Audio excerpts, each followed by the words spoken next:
Greetings, guys, gals, non-binary pals, and welcome back to another video where I am dressed extra fruity and drinking banana milk out of a Dan and Phil mug, surrounded by plushies, because that's what we do here. In today's video, we are going to be going and looking at some things that women say about other women in order to gain male validation and feel better about themselves by bringing other women down, by, not being like the other girls, which, it's all caused by internal and societal misogyny, but just because there is a reason doesn't mean there is an excuse. So we're going to be looking at that today because as someone who also had a bit of a not like the other girls phase, there's always a little bit of relatability in there, Always a bit sad, always a bit of a headache, but something we can mostly, unfortunately, find at least somewhat relatable. And it's something that needs some pulling apart, and also something that is sometimes worth having a little giggle over. So, without further ado, let's get into it. When I'm out and see girls in their 20s, childless and single, but I'm married with 2 kids at 21, I cannot think of anything worse, to be perfectly honest. Like, you do you. I'm happy for you. If you want to be, married and having children in your early 20s, late teens, that's fine. That's cool for you. Do what you gotta do. But, not for me. Not for many other people. I can barely take care of myself, let alone another human being. I don't want to use my, limited money on looking after another human, my leftover money I want to use to buy albums and plushies. I don't want to be using it to feed a child, Also, I'm not gonna say you're very special for that because I personally know so many people who are married or engaged and or have children. I know a bunch of people. In the past, 6 months, I know, at least 5 people who have had kids, and they're all between the ages of 19 and 24. So, you're not really on your own with this one. I come from a family in which, on my mom's side, pretty much all of my cousins had kids before they were 21. So I'm actually the odd one out there.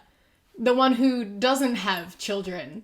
I'm the one who is not like the other girls. It really depends on the environment you're in. And also a lot of people don't have kids young anymore because, people can't afford to have kids young anymore. People can't afford it. People don't want to spend all their money raising children. It's just, not ideal, If I can't buy a house, I don't want a kid. Others.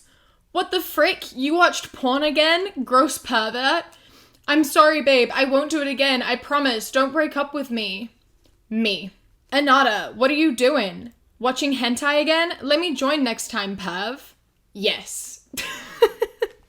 You do you. Again, go off. If you want to watch hentai with your partner, cool for you. Love that for you. I don't think you realize that it's not abnormal to watch porn with your partner. That's not an abnormal thing. That is a thing that a lot of people do.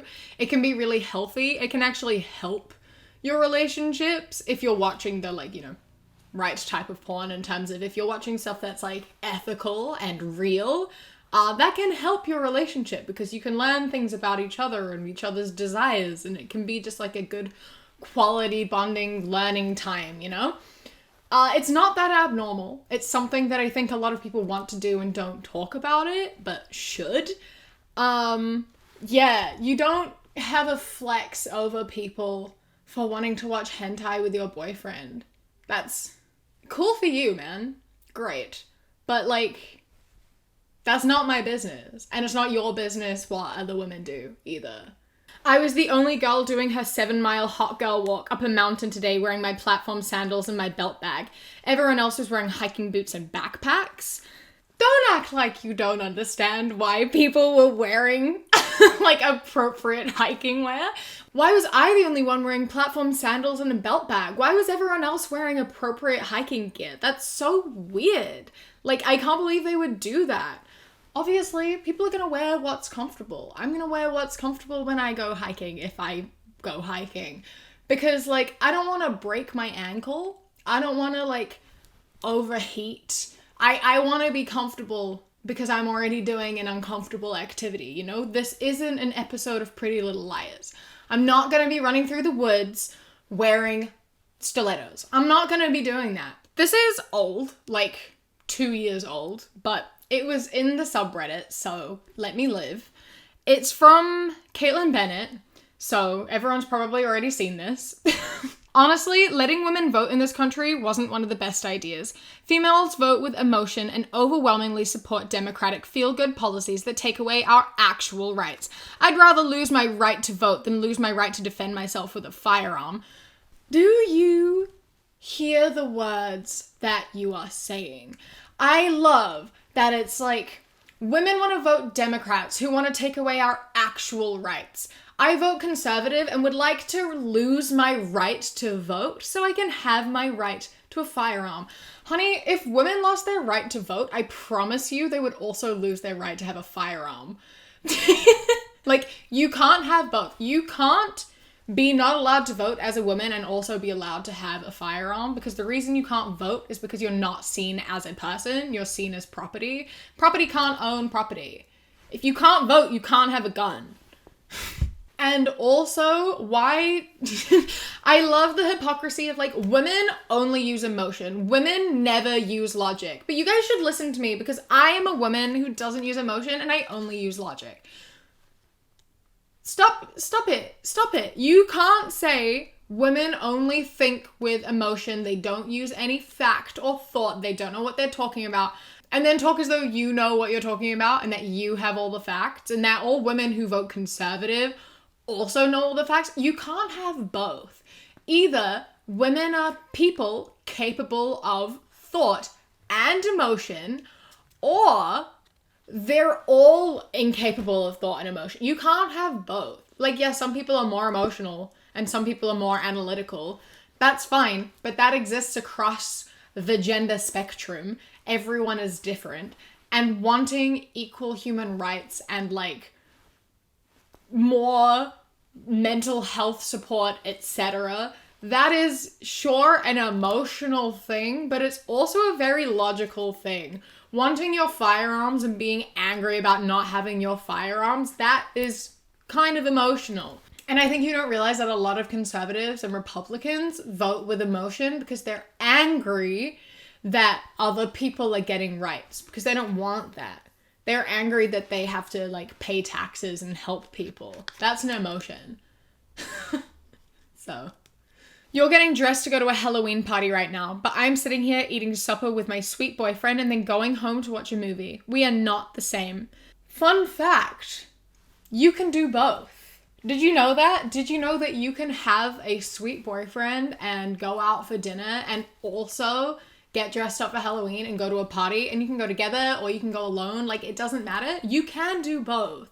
You aren't special or better than anyone for choosing to go out for dinner over a party. If that's what you want to do, that's fine. I prefer doing that too. I don't like lots of people. It's very overwhelming. I'm not a big party person. But that doesn't make me better than anyone else. That just makes me socially anxious. Everyone has different preferences. If you want to stay home with your boyfriend, good for you. Have fun. If you want to go to a party, good for you. Have fun. If you want to do both, good for you. Have fun. Let people live their lives and enjoy what they want to enjoy. Girls who spend their money on food rather than their beauty products are the cutest ever. Fun fact, all women need to eat. All women spend money on food. Some just also buy beauty products, and some men also buy beauty products. Everyone buys food, and everyone can buy beauty products. They're not equally as important.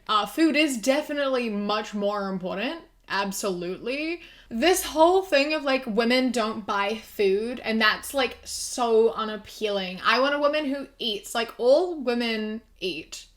I promise. There are obviously people with restrictive eating disorders, which means that they're going to spend probably more money on beauty products and things than on food. But that is largely due to societal pressures and being told what you have to look like and what men are attracted to and how you have to appeal to the male gaze.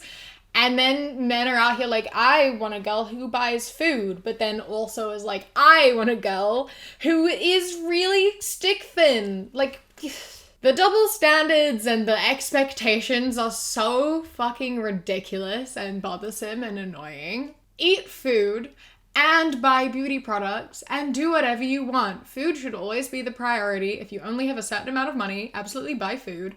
But it doesn't make you, like, special or better than anyone. Everyone should be buying food. You make a whipped caramel frappuccino with 6 shots of espresso and 2 pumps of pumpkin syrup. I pour my Monster into a glass with ice. We are not the same. Why would you pour your Monster into a glass with ice? Do people do that? Is that a thing that people do? I just usually drink things straight from the can. Why would you pour your Monster into a glass with ice? See, personally, pouring Monster into a glass is so unappealing because it's like murky. And then it's like, I don't want to drink that. Does it look like that? Why is it that color? All things that are in a can are in a can for a reason, and it's because you probably don't want to see what the liquid looks like. Keep it in the can. It's in a can and not a bottle for a reason. Like, you do you, obviously, but like, you're braver than I am. As soon as I can see what it looks like, I don't want to drink it anymore. Drink your Monster. That's fine. I enjoy a good Monster every now and then too. I also enjoy a good caramel frappuccino with 6 shots of espresso. My good God, that is... If you can drink 6 shots of espresso in one drink, good for you. That's so impressive. That's probably really terrible for your heart. But like, you know, I love that for you. Drink your caffeine however you want to drink it, in whatever form that you want to drink it in. And no one is superior to anyone. I personally am a coffee snob, and I have my own preferences and my own thoughts, and I will complain a lot about coffee, but I don't judge anyone else for their coffee choices because everyone has their own different taste, and we all just need our caffeine. We all need our caffeine. Get it however you want it. How most women try and look during labor, and it's someone with a full face of makeup on, versus how I looked, and it's someone with like an ice pack on and an eye mask and like a wet flannel. This is just not even remotely a little bit true. I promise you, most people who are in labor or giving birth are not doing their makeup. They're not doing a glamour shoot.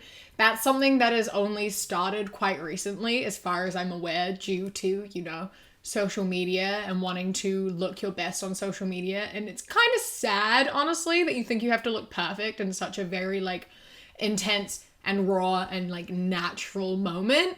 But, like, you know, again, if that's something that you want to do and it makes you happy and it, like, takes your mind off of the pain, absolutely go for it. But implying that most people do that is absolutely ludicrous. A majority of people are just lying there in absolute agony and wanting it so desperately to be over. People can do photo shoots and things during labor, but a lot of the time they're not going to be wearing full glam. A lot of the time, that is not a priority. What world do you live in which you think that that is the, like, thing that everyone does? Because that's just not reality. Such strange energy. Don't judge other people for what they do. Just let people do what they want. No, you're not a gamer. I'm so sick of all these people who think they're gamers. No, you're not. Most of you are not even close to being gamers. I see these people saying, I put well over 100 hours in this game. It's great. That's nothing. Most of us can easily put 300 plus in all of our games. I see people who only have the Nintendo Switch and claim to be gamers. Come talk to me when you pick up a PS4 controller, then we can be friends. Also, dear all women, Pokemon is not a real game. Animal Crossing is not a real game. The Sims is not a real game. Mario is not a real game. Stardew Valley is not a real game. Mobile games are not real games. Put down the baby games and play something that requires challenge and skill for once. Sincerely, all of the actual gamers. now at all of those things that are not games. They are, in fact, actually, they are games. You play them because they are games. Your logic is completely incorrect because they are, by definition, literally games. Let people call themselves gamers if they want to, if they play games. That's a decision that they want to make, and it literally doesn't make you any less of a gamer if other people consider themselves gamers. Also, why does it matter what console it is? If you're playing a game, you're playing a game. Like, calm down, get over it. No one is trying to take anything away from you. People are just enjoying things. And like, talk to me when you pick up a PS4 controller. I had a PlayStation 4 when I was a kid, and I played like iPet. And that one game that was like, there were these like keychains that were really popular for a period of time that were like made of string that were like wrapped around. I don't remember what they were called, like Little Big Planet or something. Yeah, I like played that game a bit. I had PlayStations like most of my life, and I used them to play like Jungle Party Buzz and Lilo and Stitch and like the Simpsons car games because they were fun. And SingStar. You know? Great times, good times. I didn't do it for any other reason other than I was having fun.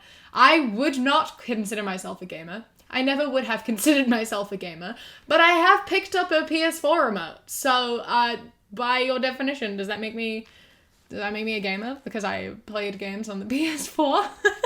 Listen, it doesn't matter how much time. Everyone has to start somewhere. Everyone has their own, like, lives and their own hobbies and their own things. You can play as much or as little as you want. If you want to consider yourself a gamer, then why can't you? It doesn't take anything away from anyone else. Who cares, man? Do what you want. It's like, you aren't better than anyone for spending more time playing games or playing on specific consoles or anything like that. You're all equal. You might be more skilled at a game, but that's kind of it. Like, just let people live and be nice. Thank you. And I wanted to finish off on this one, which is, I used to cringe so hard at my I'm not like the other girls phase until I realized that most girls have this phase, and what we actually mean. I'm not a thoughtless one-dimensional caricature of makeup and boobs, which is all I've been taught to believe girls are. How can women be viewed so poorly that little girls everywhere all think they're unique just for having independent thoughts and interests? And yeah, that's kind of, at the end of the day, what it is we do kind of grow up in a world where we do think that, you know, women are all this one particular thing, and we're sort of portrayed in like a negative way. And so people want to like break away from that. They don't want to be associated with that. They want to be different to that. They want to have their own sort of like personality and interests outside of that, because they're always the butt of the joke. You know, like so many of just female characters in media are just the butt of the joke, especially when they are just like stereotypical one-dimensional women kind of thing, you know? So people don't want to be anything like that because they don't want to be the butt of the joke. And so it leads to internalized misogyny, and it leads to bringing other women down for like male validation and the validation of your peers, because that's what you kind of grow up seeing.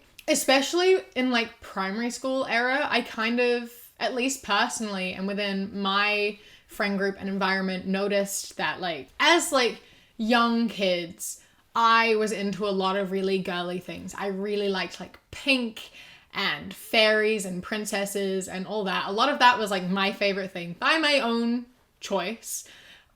And then I moved into primary school, and my friends were very much like not like the other girls. They were like, I don't like pink, I don't like dresses, all this stuff is too girly, and I molded into that in order to fit in with my peers.